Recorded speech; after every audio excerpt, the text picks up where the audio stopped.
ಬೆಂಗಳೂರು ಇಂದ ಬಂದಿದ್ದಾರೆ. ಎಲ್ಲಿರ್ತೀರಿ ಸರ್ ಬೆಂಗಳೂರಲ್ಲಿ ನೀವು? ನಾವು ಹನುಮಂತ ನಗರ ಹಾಂ, ಗೈಪುರ ಗುಟ್ಟಳ್ಳಿನಲ್ಲಿ ಇರ್ತಾರೆ. ಮುದ್ಗೆರೆ ಚನ್ನಪಟ್ಟಣದ ಹತ್ರ. ಚನ್ನಪಟ್ಟಣದ ಹತ್ರ ಮುದ್ಗೇರಿ ಅವರು. ಇವರು ನಿಮ್ಮ ಪಕ್ಕದ ಹಳ್ಳಿಯಲ್ಲಿ ನಮ್ಮೂರಿಗೆ ರಿಲೇಷನ್ ಇದೆ. ನಮ್ದು ಕೋಲೂರು ಮುದ್ಗೆರೆ, ಚನ್ನಪಟ್ಟಣ ತಾಲೂಕು. ಹಾಂ ಹಾಂ, ರಾಮನಗರ. ಅದೇ ಚನ್ನಪಟ್ಟಣ ತಾಲೂಕಲ್ಲಿ ಮುದ್ಗೇರಿಯಲ್ಲಿ ಈ ನಮ್ಮ ಪಕ್ಕದ ಹಳ್ಳಿಯವರಿಗೆ ರಿಲೇಷನ್ ಇದ್ದಾರೆ. ಅವರು ಬರ್ತಾ ಇರ್ತಾರೆ ಅವಾಗ ಅವಾಗ. ಅವ್ರು ಏಡಿ ಆಗಿದ್ದಾರೆ ಅಗ್ರಿಕಲ್ಚರಲ್ಲಿ, ಶಿವರಾಜ್ ಅಂತ ಹೇಳಿ. ಅವ್ರಿಗೆ ಗೊತ್ತು, ಅವರು ಮುದ್ಗೆರೆ. ಸರ್ ಇಲ್ಲಿ ನಮ್ಮ ತೋಟದಲ್ಲಿ ಥರ ಥರ ಬೆಳೆ ಬೆಳಿತಾರೆ ಸರ್. ಮೆಣಸು, ಇದು ಏಲಕ್ಕಿ ಬರ್ತದ? ಅದು ಏಲಕ್ಕಿ ನೋಡಿ, ಕಾಯಿ ಇದಾವಲ್ಲ, ಕಾಣ್ತಾವಲ್ವ? ನೆಲ್ಲಲ್ಲಿ ಗೋಲ್ಡಿಂಗ್, ನೆಲ್ಲಲ್ಲಿ ಗೋಲ್ಡ್ ನೋಡಿ. ನಾವು ಏಕೆ ಬಂದೇ ಇಲ್ಲ, ಅದಕ್ಕೆ ಕೇಳಿದೆ ಸರ್.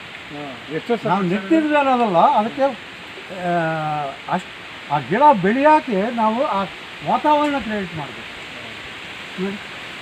ಅಂದರೆ ಗೊಬ್ಬರ ಎಲ್ಲ ಈ ಥರ ಗೊಬ್ಬರದಲ್ಲೇ ಬಿಟ್ಟು ಹೋಗ್ತಾ ಇರೋದು.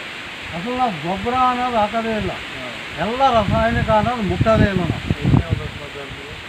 ನಾವೆಲ್ಲ ವಿಷಮುಕ್ತ ಆಹಾರ ಅಂದರೆ ಬಯೋಡೈಜೆಸ್ಟು ಎಲ್ಲ ಜೀವಾಮೃತ ಇಂದನೇ ಮಾಡ್ಬೇಕು. ಹೆಂಗೆ ಆ ಥರ ಮಾಡಿ. ಯಾವ ಥರ ಮಗ, ನಮ್ಮ ಚಿಕ್ಕ ಮಗ ಸರ್. ಯಾವ ಥರ ಮಾಡ್ತಾ ಇದ್ದಪ್ಪ ಸರ್ ವ್ಯವಸಾಯ ಮಾಡ್ತಾ ಇದ್ದೀವಿ, ಧೈರ್ಯವಾಗಿ ಹೇಳ್ತೀವಿ, ವ್ಯವಸಾಯ ಮಾಡ್ತಾ ಇದ್ದೀವಿ.